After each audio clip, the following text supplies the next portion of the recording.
તો શિવસેનાના પ્રવક્તા શિવસેનાના દિગ્ગજ નેતા સંજય રાઉત જેઓ મીડિયા સમક્ષ આવ્યા હતા, મીડિયા સાથે વાતચીત કરી તેમણે કહ્યું છે કે ભલે અહેવાલો ગમે તે આવી રહ્યા હોય, મહારાષ્ટ્રમાં કંઈ નહીં થાય, શિવસેનાને કંઈ નહીં થાય। હા, વાતો સાંભળી છે કે સુરત પહોંચ્યા છે એકનાથ શિંદે, કેટલાક એમ્બ્યુલન્સ પણ એમની સાથે છે, પણ તેમને મનાવવાના પ્રયાસ કરવામાં આવશે કેમ કે એકનાથ શિંદે એ શિવસેનાના નેતા છે, શિવસેના સાથે શિવસેનાના ખરાબ સમયમાં પણ સાથે રહ્યા છે, તો આ સારો સમય ચાલી રહ્યો છે તો સાથે રહેશે તેવો દાવો પણ અહીં સંજય રાઉતે વ્યક્ત કર્યો છે। પણ એક રીતે જે રાજકીય સમીકરણો બદલાઈ રહ્યા છે તે સમીકરણો પણ ઘણા સંકેત અને ઘણા અંદેશા આપી રહ્યા છે। હવે જોવાનું રહેશે કે મહારાષ્ટ્રની રાજનીતિમાં જે ભૂકંપ આવ્યો છે તે ભૂકંપના ઝટકા આખરે કેટલી અસર શિવસેનાની સરકાર પર લગાવે છે। મોટા સમાચાર એ પણ સામે આવી રહ્યા છે એકનાથ શિંદેના સુરતની હોટલમાં ધામા। જી હા, એકનાથ શિંદે ભાજપમાં જોડાય તેવી અટકણો પણ ચાલી રહી છે।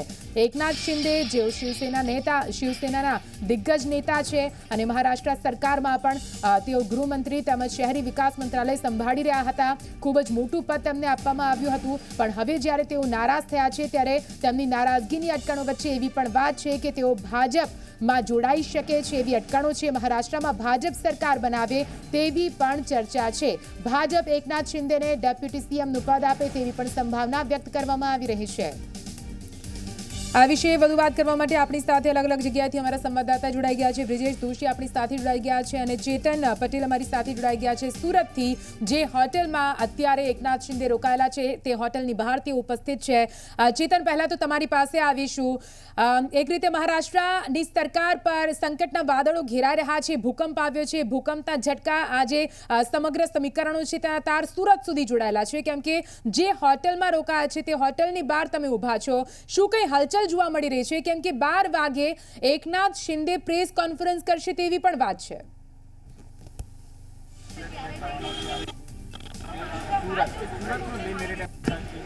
જી ચોક્કસથી મહારાષ્ટ્રના રાજકારણમાં સૌથી મોટો ભૂકંપ કહી શકાય, કારણ કે 29 જેટલા જે મહારાષ્ટ્રના જે ધારાસભ્ય છે તે મહારાષ્ટ્રથી સુરત જે મેરેડિયન હોટલ છે તેમાં મોડી રાતે પહોંચ્યા હતા। આપ જોઈ શકો છો હોટલે ચારે તરફ પોલીસથી જે બંદોબસ્ત છે તે ગોઠવી દેવામાં આવ્યો છે। આ ઉપરાંત જે બેરિકેડ છે તે બેરિકેડ પણ લગાવી દેવામાં આવ્યા છે। વહેલી સવારે ભાજપા પ્રદેશ અધ્યક્ષ CR પાટીલ દ્વારા તમામ જે ધારાસભ્ય છે તેમની સાથે 1-to-1 મુલાકાત કરવામાં આવી હતી। આ ઉપરાંત લગભગ 1 કલાક સુધી CR પાટીલ અને તમામ જે ધારાસભ્યો છે તેમની વચ્ચે મીટિંગનો દોર પણ કરવામાં આવ્યો હતો। કઈ રીતે શિવસેનાની જે સરકાર છે તે પાડી શકાય તે અંગે રણનીતિ પણ તૈયાર કરવામાં આવી છે।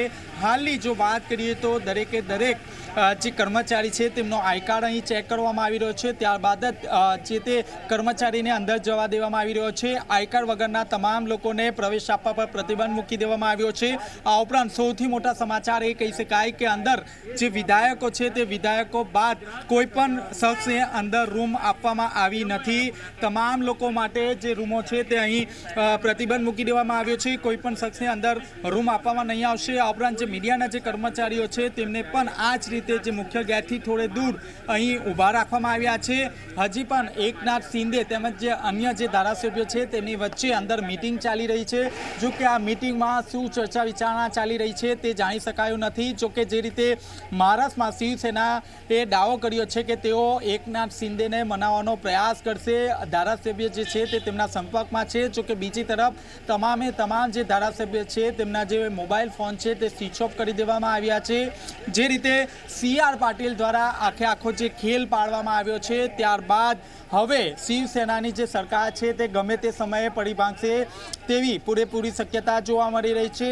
હાલ ક્રાઇમ બ્રાન્ચ, SOG, PCB સહિતના જે પોલીસ અધિકારીઓની જે ટીમ છે તે ટીમ અહીં જે મુખ્ય જે ગેટ છે તે ગેટ ઉપર ઊભી છે। આ ઉપરાંત હોટલની ચારે તરફ પોલીસનો ચાપતો બંદોબસ્ત ગોઠવી દેવામાં આવ્યો છે। કોઈ પણ ભાજપના નેતા હજી સુધી આવ્યા નથી, ફક્ત CR પાટીલ સવારે આવ્યા હતા, 1-to-1 મુલાકાત કરી હતી અને ત્યારબાદ તેઓ પણ અહીંથી જતા રહ્યા હતા। હાલ બપોરે 12 વાગ્યાના અરસામાં એકનાથ શિંદે અહીં પત્રકાર પરિષદ કરી શકે તેવી પૂરેપૂરી શક્યતા જોવા મળી રહી છે। જી બિલકુલ ચેતન અમારી સાથે જોડાયેલા રહેજો. રાજકીય વિશ્લેષક રાજેશ ઠાકર પણ આપણી સાથે જોડાયેલા છે. રાજેશભાઈ, આપની પાસેથી એ જાણવા માંગીશું કે મહારાષ્ટ્ર સરકાર જ્યારથી શિવસેનાની સરકાર બની છે ત્યારથી એક બાદ એક વિવાદમાં આવતી રહી છે, સતત મુશ્કેલીઓ વધતી રહી છે, પરંતુ આ વખતે જ્યારે એકનાથ શિંદેની નારાજગી સપાટી પર આવી છે અને તેઓ સુરત પહોંચ્યા છે પોતાના એમએલએઝની સાથે, હવે લાગે છે કે કંઈક મહારાષ્ટ્રની રાજનીતિમાં ઉથલ-પાથલ ખૂબ જ મોટા પાયે થઈ શકે છે.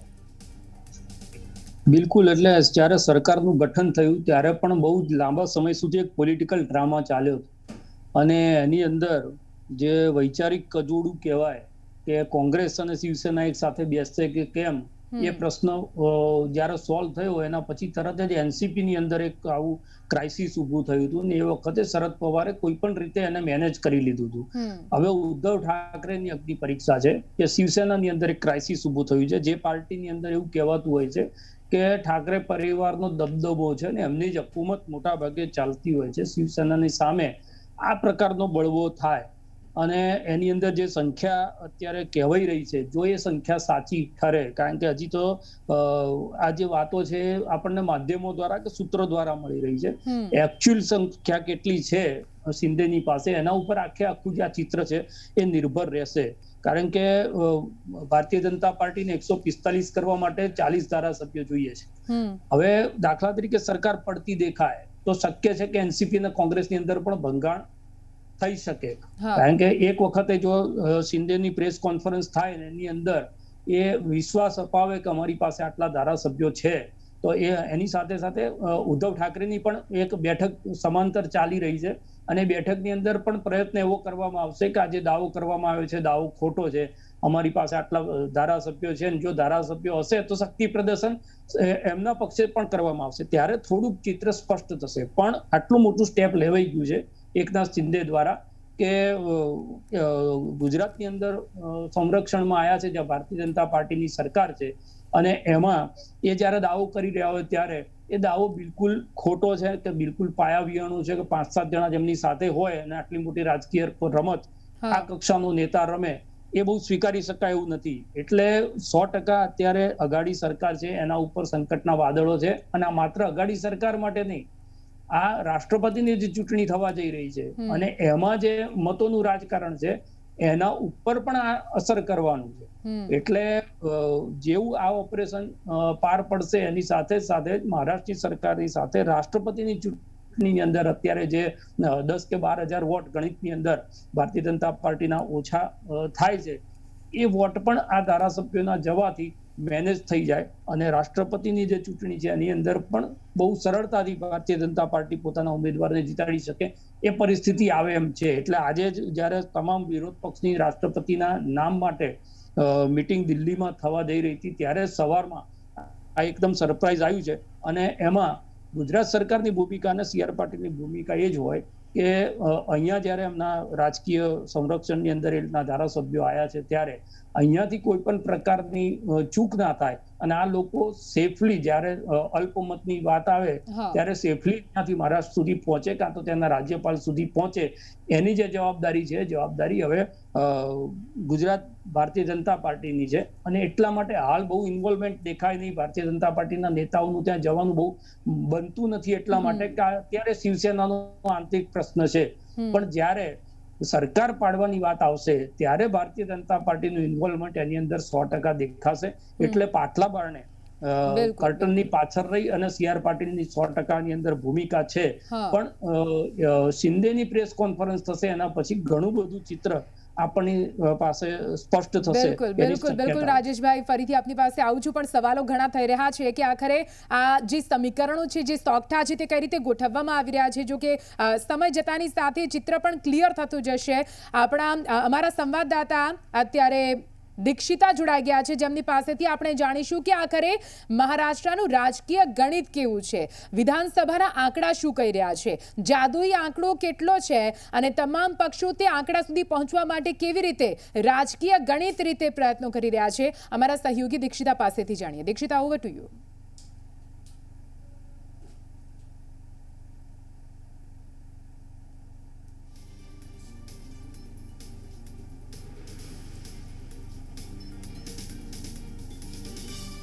અમારા સહયોગી સાથે સંપર્ક નથી થઈ રહ્યો, ફરીથી અમને સંપર્ક કરવાનો પ્રયત્ન કરીશું, પરંતુ આપને જણાવી દઈએ માત્ર શિવસેના નહીં પરંતુ વિગતો એવી પણ સામે આવી રહી છે સૂત્રો પાસેથી કે એનસીપીના પણ કેટલાક નેતા નારાજ ચાલી રહ્યા છે, કોંગ્રેસે પણ ક્રોસ વોટિંગ કર્યું છે। હવે આ બધા અહેવાલોની વચ્ચે જે સૂત્રો દ્વારા તમામ માહિતી સામે આવી રહી છે તેની વચ્ચે ચિત્ર ક્યારે સ્પષ્ટ થાય છે તેના પર પૂરા દેશની નજર ટકેલી છે, કેમ કે મહારાષ્ટ્રનું રાજકારણ પહેલેથી જ વિવાદિત રહ્યું છે, મહારાષ્ટ્રનું રાજકારણ પહેલેથી જ આ રીતે ગરમાયેલું રહ્યું છે।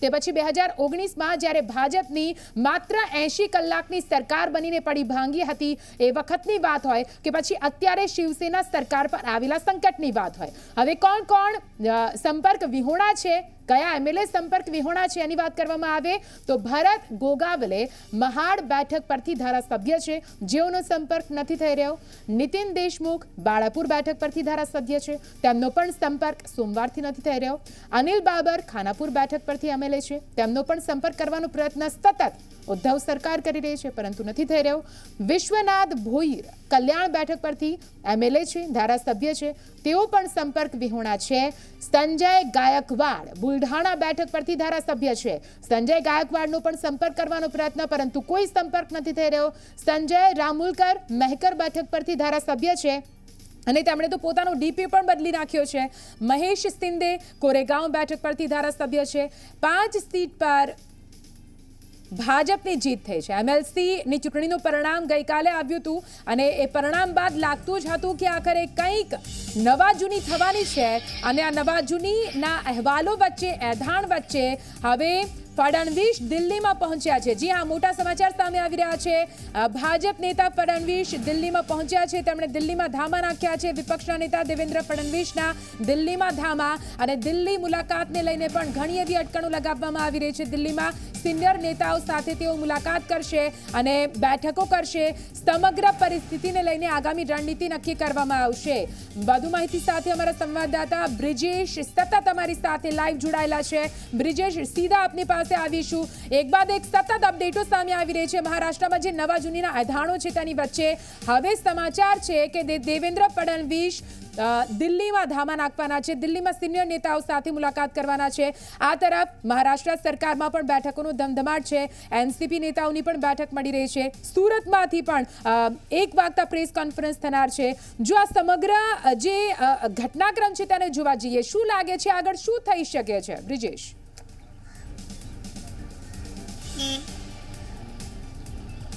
નિધિ, સૌથી પહેલી શક્યતા જે રહેલી છે શિવસેનાની અંદર ફૂટ પડી છે તે સ્પષ્ટ રીતે દેખાઈ રહ્યું છે। સાંસદ શિવસેનાના પ્રવક્તા તેમણે ભલે બચાવ કર્યો કે એકનાથ શિંદે અમારા સંપર્કમાં છે ને તમામ ધારાસભ્યો સાથે વાત થઈ છે, ચોક્કસ તેમની વાત થઈ હશે, પણ જે ભાજપના સૂત્રો કહી રહ્યા છે કે 20થી વધુ લગભગ આંકડો 30 સુધી પહોંચી ગયો છે, 30થી 35 ધારાસભ્યો સુરતમાં હોવાની વાત મળી રહી છે, પણ આ તમામ સૂત્રોની વાત છે, સાચો આંકડો કેટલો છે એ 12 વાગે શિવસેનાની જે બેઠક છે ધારાસભ્ય દળની મુંબઈમાં ત્યાં સ્પષ્ટ થશે કે શિવસેના પાસે ખરેખર કેટલા ધારાસભ્યો બચ્યા છે। શિવસેનાનું સંખ્યાબળ જે છે 55 ધારાસભ્યોનું છે, 55માંથી કેટલા ધારાસભ્યો ગુજરાત પહોંચ્યા અને કેટલા મુંબઈમાં હાજર છે તે આજે સ્પષ્ટ થશે। બીજી વાત કે જો આ આંકડો 20થી વધુનો હોય છે તો સરકારને સંકટ ચોક્કસ છે, સરકાર પડી શકે છે, કારણ કે જે દાવો હતો, જે શરૂઆતમાં જે અપક્ષ ધારાસભ્યોનું મહાવિકાસ આઘાડી સરકારને સમર્થન હતું તેની અંદર ઝટકો લાગ્યો છે અને જો એમાં 15થી વધુ ધારાસભ્યો શિવસેનાના પણ તૂટે છે તો શિવસેનાના તૂટવાથી મહાવિકાસ આઘાડી સરકાર ઉપર સંકટ ચોક્કસ દેખાઈ રહ્યું છે। જે રીતે ગઈકાલે એમએલસીની અંદર વોટિંગ થયું અને વોટિંગમાં જે મત ઓછા મળ્યા છે મહાવિકાસ આઘાડી સરકારને અને ભાજપ પાસે 105 જ ધારાસભ્યો હોવા છતાં ભાજપને જે છે 133 વોટ મળ્યા હતા ભાજપના જે ઉમેદવારો હતા તેમને, એટલે ભાજપને જે પ્રમાણેના મતો મળ્યા છે તે બહુમત કરતાં ઓછા છે 145ના આંકડા કરતાં, પણ સામે પક્ષે મહાવિકાસ આઘાડી સરકાર પાસે પણ જે સમર્થન હતું, બહુમત હતો, તે બહુમતમાં પણ ઘટાડો થયો છે। જો શિવસેના તૂટે છે તો મહાવિકાસ આઘાડી સરકાર જે છે અલ્પમતમાં આવે છે અને તેને તે સરકાર પડી શકે છે, વિશ્વાસનો મત તે સરકારે જીતવો પડશે। જે રીતની વાત છે કે વિપક્ષના નેતા દેવેન્દ્ર ફડણવીસ દિલ્હી પહોંચ્યા છે તો આજે સમગ્ર રણનીતિ ઘડાઈ અને નિર્ણય થઈ શકે એમ છે, પણ જે રીતનો માહોલ છે તે જોતા લાગે છે કે મહાવિકાસ આઘાડી સરકાર સામે હાલ સંકટના વાદળો ઘેરાયા છે। બપોરે 12 વાગે એકનાથ શિંદેની પ્રેસ કોન્ફરન્સ સુરતમાં અને ત્યારબાદ મહાવિકાસ શિવસેનાના જે મુખ્યમંત્રી જે છે મહાવિકાસ આઘાડી સરકારના ઉદ્ધવ ઠાકરે તેમણે પોતાના ધારાસભ્યદળની જે બેઠક બોલાવી છે તેની અંદર શિવસેનાનું શક્તિબળ સામે આવશે અને ત્યારબાદ સીધી સ્પષ્ટ થશે કે ખરેખર સરકાર અલ્પમતમાં છે કે કેમ. સરકાર પાડવી અથવા તો બનાવવી એ એટલું સહેલું નથી હોતું. આપણે જોઈ ચૂક્યા છીએ જે રીતે 19ની અંદર તાત્કાલિક સરકાર ભાજપે બનાવી અને તમામ ધારાસભ્યો પરત જતા રહ્યા હતા. એનસીપીના સપોર્ટથી દેવેન્દ્ર ફડણવીસ મુખ્યમંત્રી બન્યા હતા અને 24 કલાકની અંદર એ સરકાર પડી ગઈ હતી. તો તેવા સંજોગોની અંદર આ વખતે ભાજપ કોઈ પણ પ્રકારનું જોખમ લે તેવી શક્યતાઓ દેખાતી નથી. ભાજપ તમામ વાત જે છે એ કમ્પ્લીટ થયા બાદ જ આ અંગે કોઈ સ્પષ્ટતા કરશે. હજુ સુધી ભાજપ તરફથી સત્તાવાર રીતે આ મામલે કોઈ પણ વાત આવી નથી.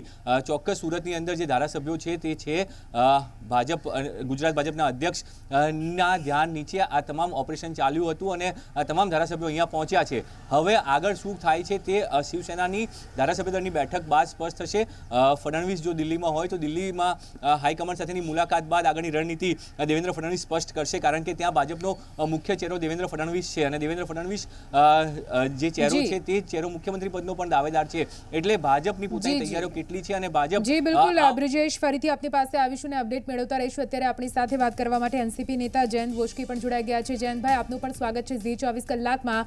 જે રીતે મહારાષ્ટ્ર સરકાર અત્યારે સંકટમાં આવી ગઈ છે, સવાલો ઘણા છે, જુઓ અને તું વચ્ચેની પરિસ્થિતિ છે, પરંતુ આ બધાની વચ્ચે એ જાણવા પણ ઈચ્છુક છીએ કે એનસીપી પોતાના ધારાસભ્યોને સાચવી રહી છે કે આપનામાંથી પણ વિકેટો પડવાની છે?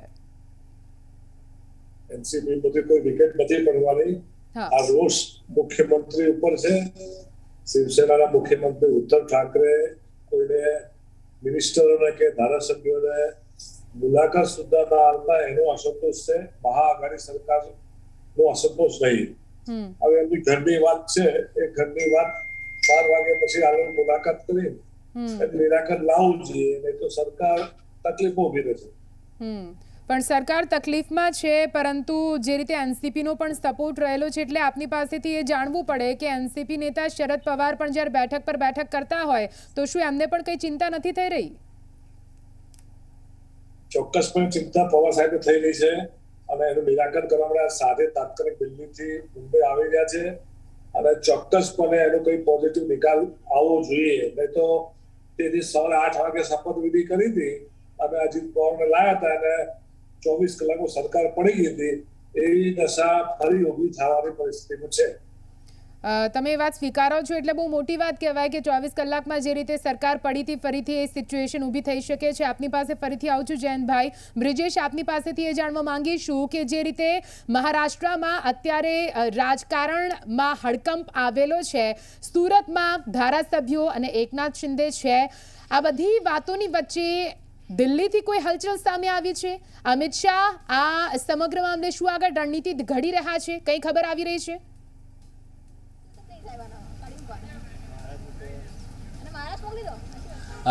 નિધિ, જો હાલની સ્થિતિની અંદર વાત કરીએ તો સમગ્ર ઓપરેશન ગુજરાતથી થયા હોવાની પ્રાથમિક વિગતો સૂત્રો પાસેથી મળી હતી અને જે પ્રમાણે ભાજપ અધ્યક્ષના ગઢ દક્ષિણ ગુજરાતની અંદર તમામ ધારાસભ્યો છે, સુરતમાં છે, તે રીતે એક સ્પષ્ટ મેસેજ છે કે ઓપરેશન કેવી રીતે હેન્ડલ થઈ રહ્યું છે.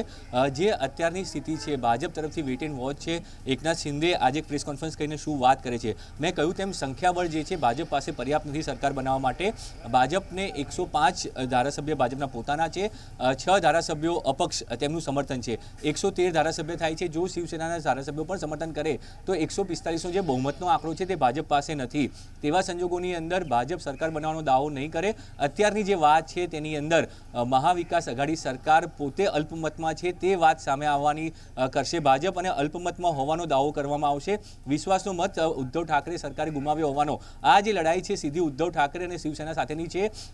તેની અંદર શિવસેનાએ જે પ્રમાણનો ફટકો મારવામાં આવ્યો છે, આ મરણતોલ ફટકો પડી શકે છે, કારણ કે આગામી દિવસોમાં બૃહદ મ્યુનિસિપલ કોર્પોરેશન એટલે મુંબઈની જે છે ચૂંટણી આવી રહી છે બીએમસીની. તો બીએમસીની ચૂંટણી હંમેશા શિવસેના માટે ગઢ રહી છે. જો તે પહેલા મહાવિકાસ આઘાડી સરકાર પોતાનો બહુમત ગુમાવે છે તો તેની સીધી અસર બીએમસીની ચૂંટણીઓ પર દેખાશે અને બીએમસીની ચૂંટણીઓમાં જો શિવસેનાને ઝટકો લાગે છે તો કારણ કે એકનાથ શિંદેનું જે વર્ચસ્વ છે તે જોતા આ જે ચૂંટણીઓ છે બીએમસીની તે ખૂબ મહત્વની બની રહી છે અને જો તેમાં સીધો ઝટકો વાગશે શિવસેના તો શિવસેના માટે મરણતોલ ફટકો સાબિત થઈ શકે છે. એટલે ભાજપ બ્રિજેશ આપની પાસે ફરીથી આવું છું. અત્યારે ભાજપ નેતા સુરેશ નકુવા આપણી સાથે મહારાષ્ટ્રથી જોડાઈ ગયા છે. સુરેશભાઈ, ઝી 24 કલાકમાં આપનું સ્વાગત છે. મહારાષ્ટ્રમાં અત્યારે જે રીતે શિવસેના સરકારની મુશ્કેલીઓ વધી છે, વાતો એવી થઈ રહી છે કે ભાજપનો પડદા પાછળનો ખેલ છે. આ જે થઈ રહ્યું છે એ શિવસેનાની ઇન્ટરનલ મેટર છે. ભાજપને આનાથી કાંઈ લેવા દેવા નથી. હવે હમણાં જ બીજી એક ચેનલ ઉપર સાંભળ્યું કે એક નવું મૂવી આવ્યું હતું ધર્મવીર, એમાં આનંદ દિગે સાહેબના વિશેના ડાયલોગો ચેન્જ કરવામાં આવ્યા, ત્યાંથી આ ઝઘડા શરૂ થયા છે આ લોકોના.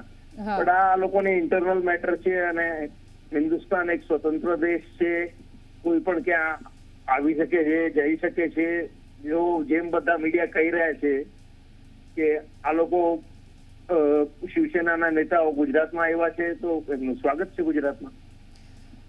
બિલકુલથી સ્વાગત તો ગુજરાતમાં ચોક્કસથી રહેશે, પણ હવે જે પરિસ્થિતિ સર્જાય છે તો ભાજપ એનો ફાયદો પણ ઉઠાવશે જ ને.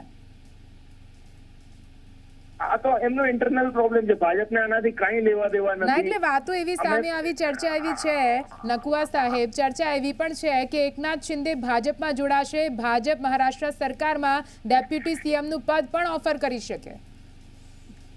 ભાજપ વિશ્વની સૌથી મોટી પાર્ટી છે અને અમે તો વિસ્તાર કરી જ રહ્યા છીએ. હર ઘડી હર મોમેન્ટ અમે વિસ્તાર કરી જ રહ્યા છીએ. કોઈ સારા નેતા અમારામાં જોડાવા માંગતા હોય ભાજપ જોડે તો અમને શું વાંધો હોઈ શકે.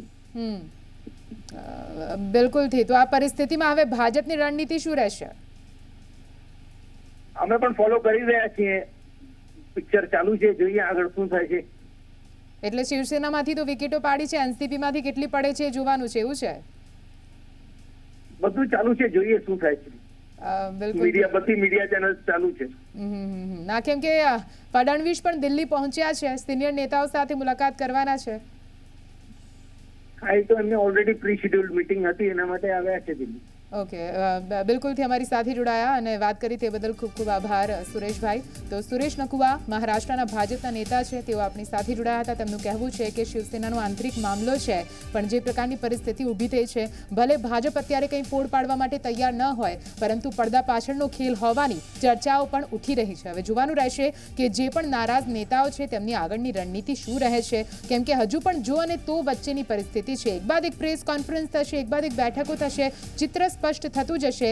પૂરા દેશની નજર હાલ તો મંડરાયેલી છે કે મહારાષ્ટ્રના રાજકારણમાં શું કંઈ ઉથલપાથલ થાય છે. આપણી સાથે અન્ય ગેસ્ટ પણ સતત જોડાયેલા છે. જયંત બોસ્કી આપણી સાથે એનસીપીના નેતા જોડાયેલા છે. જયંતભાઈ, આપની પાસે એ વાત સાથે જ આવીશ કે જેમ મેં પહેલા કીધું, પડદા પાછળનો ખેલ છે અને વાતો એવી છે કે ભાજપ આ ખેલ રમી રહી છે. જે પણ નારાજ નેતાઓ છે પોતાનામાં લાવવાના પ્રયત્નો કરી રહી છે. આ બધાની વચ્ચે એનસીપીની શું સ્ટ્રેટેજી રહેશે? હવે એનસીપી વેટેનવા જોઈ રહી છે. સાથે સાથે એનસીપી સાથે ઘણા બીજા પક્ષોના નેતાઓ સંપર્કમાં છે, બીજા ભાજપના ધારાસભ્યો સંપર્કમાં છે. એવું નથી આ મહારાષ્ટ્રની વાત પડશે તો સીધું પછી બિહારનો નીતિશ કુમાર ને તેજસ્વી યાદવ એ બે જોડાણ કરવા જઈ રહ્યા છે. એટલે હિન્દુસ્તાનમાં હવે આ ટ્રેન્ડ જનાદેશની વિરુદ્ધનું ટ્રેન્ડ ચાલી રહ્યું છે, એ સારી વસ્તુ નથી. બિલકુલથી આ સારી વસ્તુ નથી, સારી વાત નથી. છતાં પણ આપણે જોયું છે કે જે પાર્ટી એક રાજ્યમાં વિરોધ પક્ષમાં હોય છે તો બીજા રાજ્યમાં જાય છે તો ત્યાં તે ગઠબંધનમાં સરકાર બનાવીને બેસી જાય છે. વિચારધારાની વાતો વચ્ચે આપની પાસે હું ફરીથી આવું છું, પણ અમારા સહયોગી દીક્ષિતા અમારી સાથે જોડાઈ ગયા છે. તેમની પાસે જઈશું અને જાણીશું મોટી વાતો કે આખરે કેવી રીતે મહારાષ્ટ્રનું રાજકીય ગણિત છે, કયા સમીકરણો અત્યારે સેટ થઈ રહ્યા છે, શું કંઈ થઈ શકે છે. આ જો અને તોની પરિસ્થિતિ વચ્ચે મોટી વાત જાણીશું અમારા સહયોગી દીક્ષિતા પાસેથી. બિલકુલથી નીતિ, અત્યારે તો આપણે જોઈ રહ્યા છે કે મહારાષ્ટ્ર સરકાર છે તે સંકટમાં છે અને વાદળો જે ઘેરાઈ રહ્યા છે સંકટના અને મુશ્કેલીના છે. સંજય રાઉત ભલે એવું કહેતા હોય કે અમને વિશ્વાસ છે, પરંતુ આ રાજકારણ છે અને રાજકારણમાં ગમે ત્યારે ગમે તે થઈ શકે છે. તેમણે કિંગ મેકર કહ્યા છે અને સીધી રીતે ઇશારો કર્યો છે CR પાટીલ પર, કારણ કે સુરત જે કનેક્શન સામે આવ્યું છે અને એકનાથ શિંદે છે કે તેઓ સુરતની હોટલમાં રોકાયેલા છે, એટલે મોટો ખેલ પડી શકે છે અને તમામ લોકોની નજર એના પર છે. પરંતુ આ પહેલા આપણે એ જાણીશું કે આખર આખરે આ મેજિક આંકડો કયો છે? જો ભાજપે બહુમત સાબિત કરવી હોય તો તેની પાસે કેટલા ધારાસભ્યોનું બળ હોવું જોઈએ, કેટલો ટેકો હોવો જોઈએ, તેની જો વાત કરીશું તો વિધાનસભાની કુલ બેઠકો છે 288 આ બેઠકો છે, તેમાંથી એનસીપીની જો વાત કરવામાં આવે એટલે કે શિવસેનાની જો સૌથી પહેલા વાત કરવામાં આવે તો 56 બેઠકો હાલ શિવસેના પાસે છે. સાથે સાથે તેની સાથે એનસીપીની જે બેઠકો છે 53 બેઠકો છે. શિવસેના, એનસીપી અને સાથે કોંગ્રેસની જે બેઠકોની વાત કરવામાં આવે તો કોંગ્રેસ પાસે ખુદ 44 બેઠકો છે. આ ત્રણે મળીને શિવસેનાને જે ટેકો મળ્યો છે, જે સમર્થન મળ્યું છે, તેનો આંકડો થાય છે 153નો. ભાજપ પાસે 106 કુલ બેઠકો છે, એટલે ભાજપ પાસે 6 છે અને અન્ય બેઠકો છે તે 29 થાય છે. અને અન્ય રીતે જો જોવામાં આવે તો 13 બેઠકોનું જે સમર્થન છે ઇનડાયરેક્ટલી ભાજપને મળી રહ્યું છે. જો ભાજપે આ આંકડો ક્રોસ કરવો હોય અને એવું સાબિત થાય કે 20થી વધારે ધારાસભ્યો જો નારાજ હોય, અને આ નારાજગી પાછળનું જે કારણ છે એ તો આપણે સાંભળી જ ચૂક્યા છે કે તે અંદરો અંદર ખટરાક છે, પરંતુ ભાજપ તેનો ચોક્કસથી ફાયદો લઈ શકે છે. અને જો તેમને એમનું સમર્થન મળી જાય તો આખરે ભાજપને હજી પણ 29 અને 13 લોકોનું જો સમર્થન મળી જાય તો ભાજપ 144નો જે મેજિક આંકડો છે તેને પાર કરી શકે છે, એટલે કે સરકાર બની શકે છે અને તેના માટે પૂરતા પ્રયત્ન કરવામાં આવી રહ્યા છે. 53 એનસીપી પાસેની બેઠક છે અને આ ત્રણે મળીનું ગણિત થાય છે 153 શિવસેના પાસે જાય છે. અત્યારે આપણે જે વાતો સાંભળીએ છીએ, આપણે મહારાષ્ટ્રના ભાજપના મોટા નેતાને પણ સાંભળ્યા, તેમનું એવું કહેવું પણ હતું કે અંદરો અંદર ખટરાક છે, પરંતુ જ્યારે પણ આ ખટરાક સામે આવે છે ત્યારે સીધો નેતાઓ છે તેમનો વિરોધ તો દર્શાવે છે, પરંતુ તેઓ બીજી પાર્ટીઓને પણ શોધે છે. અને અત્યારે એવું જ કંઈક થઈ રહ્યું છે અને આ કિંગ મેકર આ બધી જ બાબતોમાં CR પાટીલ સાબિત થઈ શકે છે. એવી પણ માહિતી એક સામે આવી રહી છે કે જે ધારાસભ્યો છે તેમને રોકાવાની વ્યવસ્થા પણ CR પાટીલ તરફથી કરવામાં આવી છે. સાથે સાથે તે લોકોનું કનેક્શન છે મહારાષ્ટ્રના મોટા નેતાઓના સંપર્કમાં પણ CR પાટીલ છે, એટલે મોટો ખેલ પડી શકે છે. આ બધાની વચ્ચે બીજેપી સરકારનું બહુમત માટે 145નું સમર્થન MLAનું ખૂબ જ જરૂરી છે અને ભાજપ તે માટે કંઈ પણ કરી શકે છે. જો અત્યારે વાતો એવી ચાલી રહી હોય કે તેમનો અંગત મામલો છે, પરંતુ સુરતમાં જે ધારાસભ્યો રોકાયા છે 20નું સમર્થન જો તે લોકોને મળી શકે, ભાજપ પાસે 106 MLA છે, સાથે સાથે અન્ય જે 13 MLA છે તે જો એમનું સમર્થન કરી શકે અને આ 20થી 30 જેટલા નેતાઓ એનસીપી અને શિવસેનાના જે 20થી 30 નેતાઓ છે, જો તેઓ પણ સંપર્કમાં ભાજપની હોઈ શકે તો ભાજપની સરકાર બની શકે છે અને નીતિ મહારાષ્ટ્રની સરકારમાં એક મોટો ભૂકંપ કહી શકાય, રાજનીતિમાં એક સૌથી મોટો પક્ષ પલટો પણ આવી શકે છે. કારણ કે 2019માં એકનાથ શિંદે છે તેમને એક મોટું પદ આપવામાં આવ્યું હતું રાજ્યસભાની ચૂંટણી પછી, અને ત્યારબાદ વિધાન પરિષદનું જે ચૂંટણી યોજાય ત્યાર પછી તેમની સતત નારાજગી સામે આવી અને તેમની નારાજગીની સાથે સાથે તેઓ આગળ વધ્યા અને પછી સુરત પહોંચ્યા. નિધિ, બિલકુલથી દીક્ષિતા, પૂરી માહિતી માટે આભાર. ખૂબ જ સરસ રીતે પૂરું જે રાજકીય ગણિત છે તે સમજાવ્યું છે અમારા સહયોગી દીક્ષિતાએ. પણ એ વાત પણ અહીં માનવી પડશે કે મહારાષ્ટ્રમાં જ્યારે પણ સરકાર બને છે કોઈને કોઈ વિવાદો હોય છે, કોઈને કોઈ આ જ રીતે રાજકીય ઉથલપાથલ થતી હોય છે. 2019ને યાદ કરવી રહી કે જ્યારે ભાજપે સરકાર બનાવી હતી, પરંતુ માત્ર ને માત્ર 80 કલાકમાં એ સરકાર પડી ભાંગી હતી. વિધાનસભાના ફ્લોર પર બહુમતી સાબિત નહોતી કરી શકી અને ફડણવીસને પોતાની સરકાર તૂટતી જોઈ પડી. પરંતુ અત્યારે હાલ પરિસ્થિતિ કંઈક ઉલટી થઈ હોય તેવું લાગી રહ્યું છે.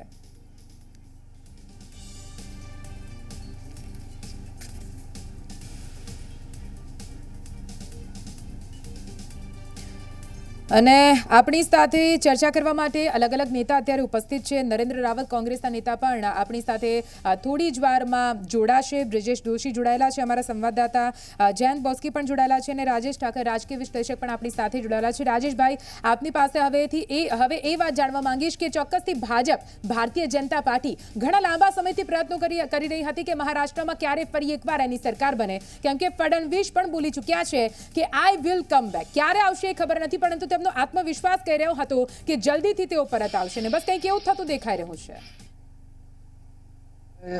આપણે જોઈએ ને તો મેન્ડેટ જે હતો એ મેન્ડેટ તો 161 સીટ સાથે ભારતીય જનતા પાર્ટી અને શિવસેનાને લોકોએ આપેલો હતો. કારણ કે એ બંને જણા જોડે ગઠબંધનમાં મત માંગવા માટે નીકળેલા હતા. પણ એમનું જે અંદર ખાનેનું ડીલિંગ, એમાં સાચું કોણ ખોટું કોણ એ તો હવે એ લોકો જ જાણે, પણ એમનું જે ડીલિંગ હતું એમાં મુખ્યમંત્રી પદની દાવેદારી શિવસેનાને આપવી એવું દાવા સાથે શિવસેનાએ ભારતીય જનતા પાર્ટીની સાથે છેડો ફાડ્યો અને એનસીપી અને કોંગ્રેસ સાથે ગયા. એ વખતે પણ શિવસેનાના જે હાર્ડ હિન્દુ લાઇનર લોકો હતા, એના સમર્થકો, એમને પણ થોડોક આંચકો તો લાગ્યો જ હોય, કારણ કે બિલકુલ આઈડિયોલોજીકલ કજુડું કહેવાય એ પ્રકારની આ સરકાર એ વખતે બની હતી. અને ત્યારે પણ આપણે જોયું હતું ખૂબ જ મુશ્કેલીઓ પછી એ સરકારનું ગઠન થયું હતું. હવે એ સ્થિતિની અંદર એમના આંતરિક અસંતોષ જે હતો એ ખાળવામાં ક્યાંક ને ક્યાંક શિવસેના જે છે એ એમનું એક પ્રણાલી છે. તમે સંજય રાઉતને જુઓ કે ઉદ્ધવ ઠાકરેને જુઓ કે શિવસેનાની બાલ ઠાકરે વખત ચાલી આવતી પરિપાટી જુઓ, એ લોકો એમની રીતે જ પક્ષને ચલાવવા માટે ટેવાયેલા છે. એટલે એની અંદર એમનાથી વિરુદ્ધનો અવાજ જે છે એ અવાજ એમના કાન સુધી પહોંચ્યો નહીં હોય, કાં તો એને પહોંચ્યો હોય તો અવગણ્યો હશે ને એમાંથી આ સ્થિતિ ઊભી થઈ છે. એટલે આખું જે અત્યારે પરિસ્થિતિ માત્ર સરકાર પાડવા માટે ભારતીય જનતા પાર્ટી આ ખેલ કર્યો હોય એ શક્ય નથી. સરકાર બનતી હોય તો જ ભારતીય જનતા પાર્ટીને ફાયદો છે. સરકાર પાડવો એ ઉદ્દેશ હોઈ ના શકે ને એટલા માટે આ જે ગણિત છે એ ગણિત સુધી પહોંચવું હોય તો જો 13 ઇન્ડિપેન્ડન્ટ છે, સિવાય બી તમે જુઓ તો આરએસપી છે એમની સાથે છે, એની સાથે કેજેપી છે એમની સાથે છે. એટલે એ 2, 1, 3 એવા જે છે એવા 16 જણા છે. એમાં તમે ઓવેસીની પાર્ટીના 2 ઉમેદવારને છોડી દો તો બીજા 16 ધારાસભ્યો એવા છે કે જે કોકની 1 કે 2 સીટ આવી હોય. એમાં તમે સપાને છોડી દો જેમની 1 સીટ છે, અને સીપીઆઈ એમને છોડી દો જેમની 1 સીટ છે, કે એટલે આઈડિયોલોજીકલ રીતે ભારતીય જનતા પાર્ટીની પાસે ના જાય. તો આ નાના જે પક્ષો છે એને પણ તોડવાની ભારતીય જનતા પાર્ટી કોશિશ કરે અને એ રીતે પોતાનું જે ગણિત છે એ ગણિત એની ફેવરમાં, એટલે પોતાનું ગણિત સેટ કરવા માટે રાજેશભાઈ ચોક્કસથી ભારતીય જનતા પાર્ટી પાસે ઘણા બધા ઓપ્શન, ઘણા બધા વિકલ્પ છે, પરંતુ પ્રયત્ન કરશે કે શિવસેનાના નારાજ ધારાસભ્યોને પોતાનામાં લેશે અને ફરી એકવાર એ સાબિત કરશે કે હું મહારાષ્ટ્રમાં તારા કરતા મોટો ભાઈ છું. મને એવું લાગી રહ્યું છે. આપણી સાથે કોંગ્રેસના નેતા નરેન્દ્ર રાવત પણ જોડાઈ ગયા છે. નરેન્દ્રભાઈ, ઝી 24 કલાકમાં આપનું સ્વાગત છે. મહારાષ્ટ્રમાં ખેલા હોબે થઈ રહ્યું છે. પડદા પાછળના ખેલમાં કોંગ્રેસ ક્યાં છે?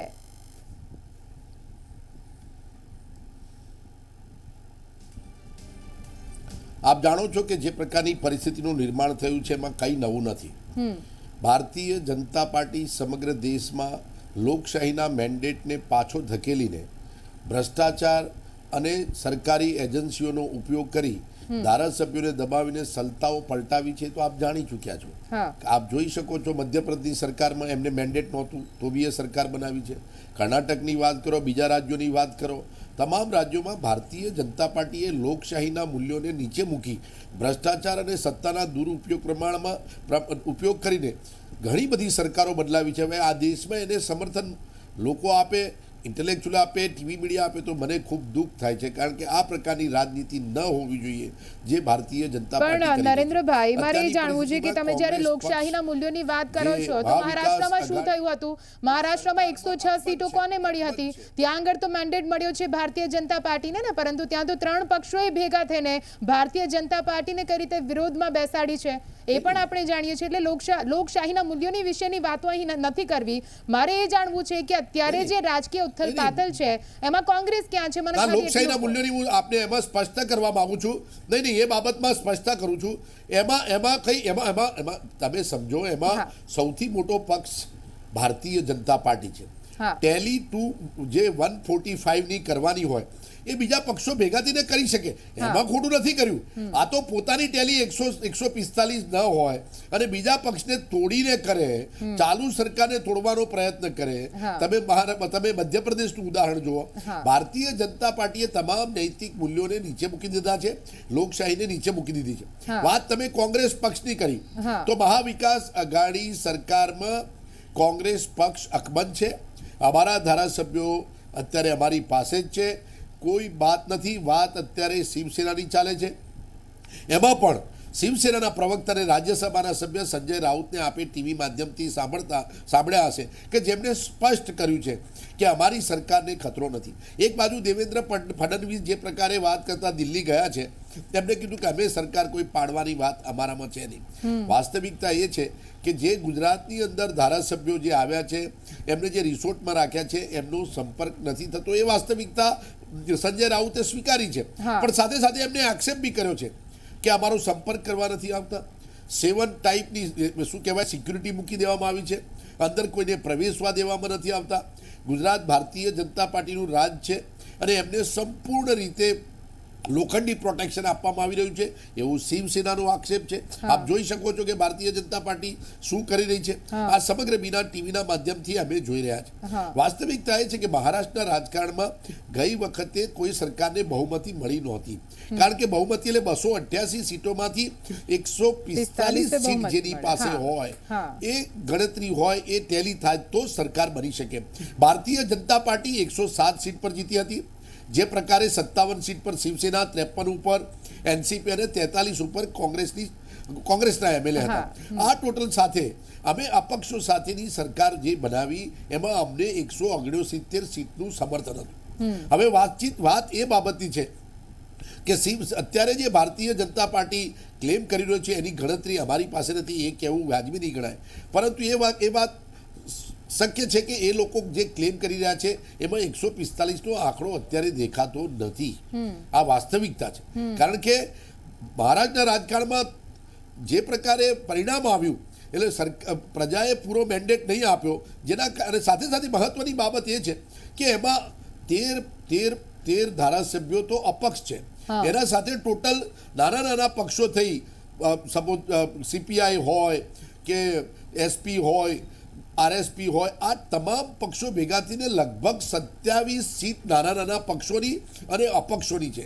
એટલે એક મહત્વની બાબત એ છે કે આમાં કોઈ બી સરકાર બનાવવા માંગતા હોય તો એમને અપક્ષોનો એટલે કે જે અપક્ષો અને નાના પક્ષનો સહકાર મળવો જરૂરી છે. એ પણ વાસ્તવિકતા છે. વાત ભારતીય જનતા પાર્ટીની ફરીથી કરવા માંગુ છું કે આ શિવસેનાની અંદરની બાબતમાં શું છે એ તો શિવસેનાના પ્રવક્તા સંજય રાઉત બતાવી શકશે કે એમની નારાજગી ક્યાં છે અને એ કેટલા જણ ગયા છે એની કોઈ આંકડો અમારી પાસે છે નહીં. પરંતુ 145 એટલે શિવસેનાના પ્રવક્તા સંજય રાઉત જ્યારે પ્રેસ કોન્ફરન્સ કરવા આવ્યા હતા ત્યારે તેમણે તો કીધું છે કે અમારે કંઈ ચિંતા કરવાની જરૂર નથી, કેમ કે અહીંયા તો બધું ઠીક છે, કોઈ કંઈ રિસાયું નથી, બધું સારું ચાલી રહ્યું છે, બધું સમસૂત્રું છે. પરંતુ રાજ્યસભાની ચૂંટણી વખતે પણ એ જ બોલી રહ્યા હતા, એમએલસીની ઇલેક્શનની વખતે પણ એ જ બોલી રહ્યા હતા. પરંતુ જ્યારે પરિણામો સામે આવે છે ત્યારે ચિંતા થાય કે ખરેખર શિવસેનાને ચિંતા કરવાની જરૂર હતી. અમારા સંવાદદાતા બ્રિજેશ પાસે જઈશું. બ્રિજેશ, જેવી રીતે અહીં કોંગ્રેસ નેતા નરેન્દ્ર રાવતે પણ કહ્યું છે કે શિવસેના દાવો કરી રહી છે કે 7 લેયર સુરક્ષા સુરતમાં આપવામાં આવી છે. ગુજરાત પ્રદેશ ભાજપ શિવસેનાના જે પણ ધારાસભ્યો ત્યાં પહોંચ્યા છે તેમને સુરક્ષા આપી રહી છે, એટલું પ્રોટેક્શન છે કે કોઈને મળવા પણ દેવામાં નથી આવતા. પણ એ વાત તો હકીકત છે ને કે પ્રોટેક્શન જોઈતું હોય તો કોઈ પાર્ટી પ્રોટેક્શન આપશે ને?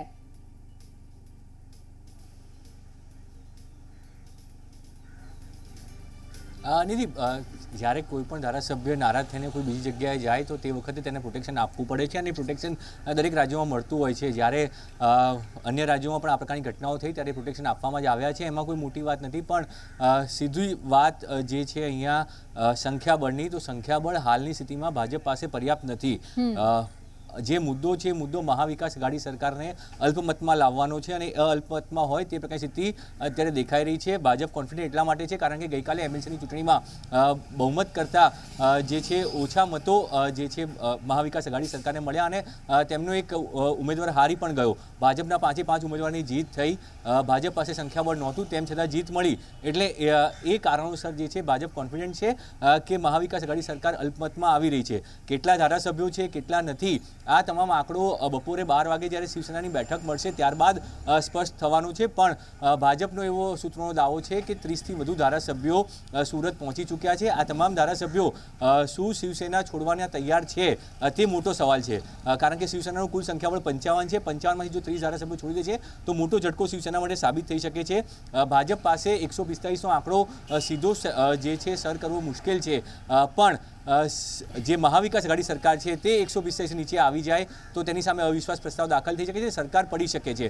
સરકાર પડ્યા બાદ રાષ્ટ્રપતિ શાસનનો પણ જે વિકલ્પ હોય છે તે હાલની સ્થિતિમાં દેખાઈ રહ્યો છે. સીધી જ ભાજપ સરકાર બનાવે તે સીધી હાલની સ્થિતિમાં નથી દેખાઈ રહી. પણ હજુ સમયગાળો રાજકારણ છે, રાજકારણમાં જુઓ અને તો ઘણી રીતે આપણે જોઈ ચૂક્યા છીએ કે કેવી રીતે 24 કલાકમાં સરકાર બની અને 24 કલાકની અંદર સરકાર પડી પણ ગઈ. આ જ મહારાષ્ટ્રમાં આપણે જોયેલું છે, એટલે એ કોઈ નવી વાત નથી. પણ અત્યારની જે સિચ્યુએશન છે એ સિચ્યુએશન પ્રમાણે રાષ્ટ્રપતિ શાસન સૌથી મોટો વિકલ્પ ભાજપ માટે અત્યારની સ્થિતિમાં દેખાઈ રહ્યો છે, પણ એ ત્યારે થશે જ્યારે અલ્પમતમાં સરકાર આવશે, મહાવિકાસ આઘાડી સરકાર પોતાનો બહુમત ગુમાવે અને બહુમત ગુમાવ્યા બાદ તેની સામે અવિશ્વાસ પ્રસ્તાવ લાવવામાં આવે, અવિશ્વાસ પ્રસ્તાવ ચૂકી જાય તો ત્યારબાદ જે છે રાષ્ટ્રપતિ શાસનનો વિકલ્પ રહે છે. આ બધી જોને તોની વાતો છે. શિવસેનાની બેઠક મળે ત્યારબાદ મહાવિકાસ આઘાડી જે સરકાર છે એ સરકારનું જે ગઠબંધન છે ગઠબંધન દળની બેઠક મળે, આ તમામ મુદ્દાઓ છે. હજુ લાંબો સમય બાકી છે. હાલ બે મુખ્ય મુદ્દા છે, 12 વાગે એકનાથ શિંદેની પ્રેસ કોન્ફરન્સ અને 12 વાગે મુંબઈમાં શિવસેનાની બેઠક. આ બે વાત થયા બાદ મોટે ભાગે ચિત્ર સ્પષ્ટ થશે, પણ હાલ પૂરતું એવું દેખાઈ રહ્યું છે કે મહાવિકાસ આઘાડી સરકાર સામે સંકટ છે. સરકાર બચાવવી શકે તેવી સ્થિતિમાં મહાવિકાસ આઘાડી સરકાર હાલની સ્થિતિમાં નથી દેખાઈ રહી, પણ છતાં શિવસેનાનો દાવો રહ્યો છે કે તમામ ધારાસભ્યો પરત આવશે, જે રીતે પહેલાં થયું હતું એવું જ થશે. તો એ જોવાનું રહેશે. ત્યારબાદ નવી સરકાર અંગેની વાત થશે. પહેલી વાત આ સરકાર ટકે છે કે જાય છે તેના ઉપર નજર રાખવી પડશે. અત્યારથી જ ભાજપ સરકાર બનાવી લે તે વાત કેવું બહુ જ વહેલું ગણાશે. બિલકુલથી બ્રિજેશ, આપની પાસે હું ફરીથી આવીશ, પણ અજયનભાઈ આપની પાસે એ વાત સાથે આવવા માંગીશ કે આપ કહો છો કે એનસીપી તમામ ધારાસભ્યોને સાચવી રહી છે. મારી પાસે અત્યારે માનિક રાવનું નામ સામે આવ્યું છે કે એનસીપીથી નારાજ ચાલી રહ્યા છે, એવું કંઈ છે. હવે મારે એ પૂછવું છે કે મહારાષ્ટ્ર આઘાડી સરકાર જે એનસીપી પણ સમર્થનમાં છે, એનસીપી ગઠબંધનમાં છે, એ સરકાર પર સંકટ આવ્યું છે, એટલા માટે એનસીપીને સવાલ પૂછવો રહ્યો. આ ગઠબંધન સરકારને કોઈ સંકટ નથી. ભૂતકાળમાં માનનીય અજીત પવાર જે કર્યું હતું એનાથી લોકો સમજી ગયા છે, એટલે ભારતીય જનતા પક્ષ બહુ ભૂગી ચાલી રહ્યું છે કે મિસફાયરિંગ ના થાય. અને કેટલા ધારાસભ્યો ભારતીય જનતા પક્ષના એનસીપીના સંપર્કમાં છે, કેમ કે એમને ખબર પડી રહી છે કે છેલ્લે આફ્ટર ઓલ મહાવિકાસ આઘાડી સરકાર જ બનવાની છે અને એ સ્થાયી થવાની છે. થોડાક રોષ હોય એ રોષનું નિરાકરણ વહેલી તકે આવી જશે. બિલકુલથી જયંતભાઈ.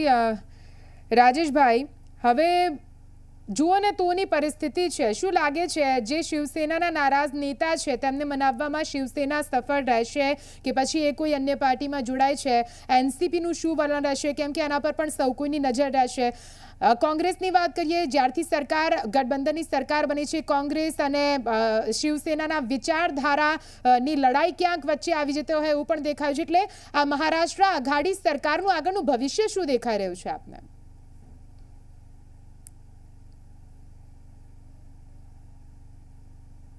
जी राजेश भाई. बहुत मायने कर रहे हैं. इससे कुछ परिवर्तन होगा यह कहना ये थोड़ा प्री मैच्योर्ड होगा. It's handle with care and we have to seen very keenly.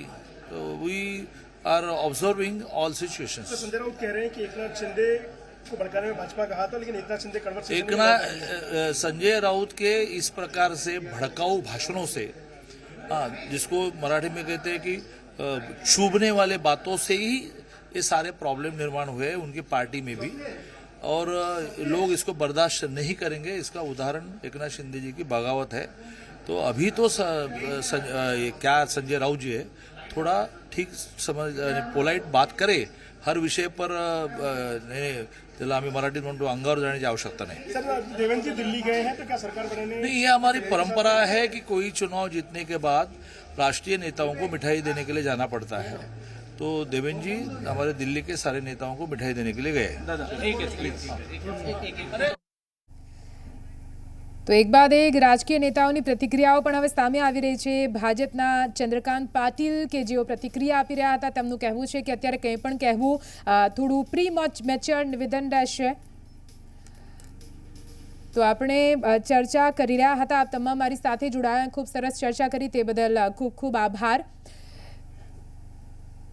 તો હવે મહારાષ્ટ્રમાં આગળ શું કંઈ થાય છે તે તો સમય બતાવશે, પણ સૌ કોઈની નજર રહેશે કે આખરે જે એમએલએની બેઠક બોલાવવામાં આવી છે તે બેઠકમાં શું રણનીતિ નક્કી થાય છે. અને એકનાથ શિંદે 1 વાગતા પ્રેસ કોન્ફરન્સ કરવાના છે. આ પ્રેસ કોન્ફરન્સમાં તેમના શું શબ્દો રહે છે, તેમનું શું